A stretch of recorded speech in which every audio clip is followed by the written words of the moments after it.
Olá! Vamos começar com uma pergunta intrigante. Já pensaram na possibilidade de uma nação inteira ter um propósito espiritual, um destino já traçado? Hoje, a gente vai mergulhar de cabeça nessa ideia, que é fascinante, nos baseando nas obras psicografadas por Chico Xavier para tentar entender qual seria essa suposta missão cósmica do Brasil. Então, a grande questão que vai guiar a nossa conversa é exatamente essa. Será que um país, no caso o Brasil, para além de toda a sua história que a gente conhece, poderia ter um papel cósmico a desempenhar na evolução de todos nós? É uma ideia em tanto, né? Vamos ver o que os escritos nos dizem sobre isso. Bom, para entender suposta missão do Brasil, segundo essa visão, a gente precisa primeiro dar um passo atrás. Um passo bem grande, na verdade. Porque a jornada da humanidade aqui na Terra teria começado muito antes, e num lugar bem distante daqui. Olha que interessante. Duas obras principais se encaixam perfeitamente para contar essa história. Exilados de Capela olha para o nosso passado, explica o porquê estarmos aqui. E Brasil, Coração do Mundo, aponta para o futuro como uma espécie de solução para esse antigo problema espiritual. Juntas, elas criam uma narrativa completa sobre a nossa jornada. A ideia central é a seguinte: uma parte considerável da humanidade aqui da Terra seria composta por espíritos que vieram de um outro sistema chamado Capela. Lá, eles teriam chegado a um nível de desenvolvimento intelectual impressionante, mas reprovaram na matéria principal, o amor, a fraternidade. E por isso, receberam o convite para recomeçar aqui, na Terra, um planeta que serviria como uma grande escola. E é exatamente aqui que a história se volta para o Brasil. Se o grande problema era a falta de amor, a solução, de acordo com essa visão, seria criar um coração para o planeta. Vamos ver como essa ideia se desenrola.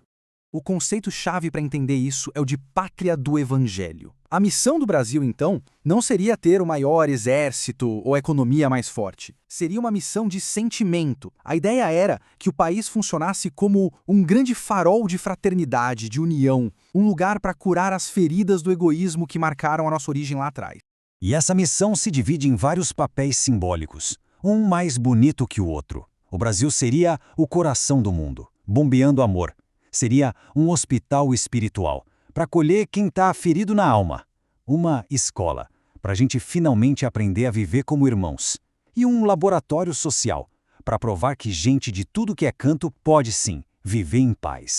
E segundo essas obras, nada disso foi por acaso. O plano espiritual teria envolvido tecer, de uma forma muito cuidadosa e específica, as qualidades de 3 povos diferentes para formar a base da alma brasileira. Essa mistura foi simplesmente fundamental. O indígena entrou com sua pureza, sua conexão com a natureza. O português trouxe a estrutura, a língua, muitas vezes como parte da sua própria jornada de reparação de erros. E o africano, mesmo em meio a tanta dor da escravidão, contribuiu com uma resiliência, uma paciência e uma ternura que são a espinha dorsal da nossa cultura até hoje. Mas é claro que uma missão tão grandiosa assim não viria de graça. Ela viria com um teste enorme.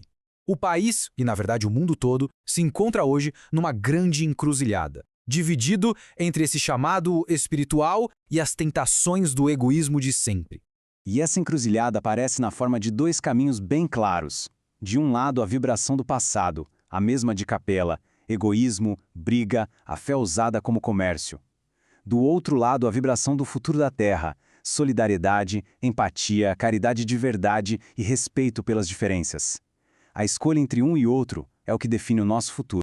E a análise que se faz disso é bem direta, bem sóbria. A citação diz que, como a humanidade em geral tem uma baita resistência para mudar pelo amor, por vontade própria, a transformação acaba vindo pela dor. Ou seja, as crises todas que a gente vê, sociais, econômicas, climáticas, seriam na verdade ferramentas do universo para forçar essa mudança de consciência. E essa ideia de mudança pela dor nos leva a um ponto que talvez seja o mais importante de todos, porque ele torna tudo isso muito pessoal. A responsabilidade deixa de ser só da nação e passa a ser de cada um. O ponto crucial é este. Nesse momento de transição do planeta, a chamada seleção não é mais por país, por grupo ou por religião. É individual. É a frequência de cada um, moldada pelas escolhas de todo dia, que vai determinar o caminho a seguir.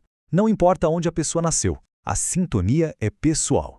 Então, para a gente amarrar todas as pontas, podemos pensar nessa jornada toda em 3 grandes atos. O passado, lá em Capela, marcado pelo expurgo. O presente, aqui na Terra, que é o momento da transição, da escolha de cada um. E o futuro em potencial, que aponta para o Brasil como o grande palco da regeneração, o começo de uma civilização finalmente baseada no coração. E tudo isso nos deixa com uma reflexão final, para levar para casa e pensar. Diante dos desafios, das crises que a vida apresenta, a reação tem sido de revolta, de buscar culpados, de alimentar mais conflito, ou tem sido uma oportunidade para buscar um sentido maior, para usar o desafio para crescer e se transformar? No fim das contas, a escolha é sempre nossa.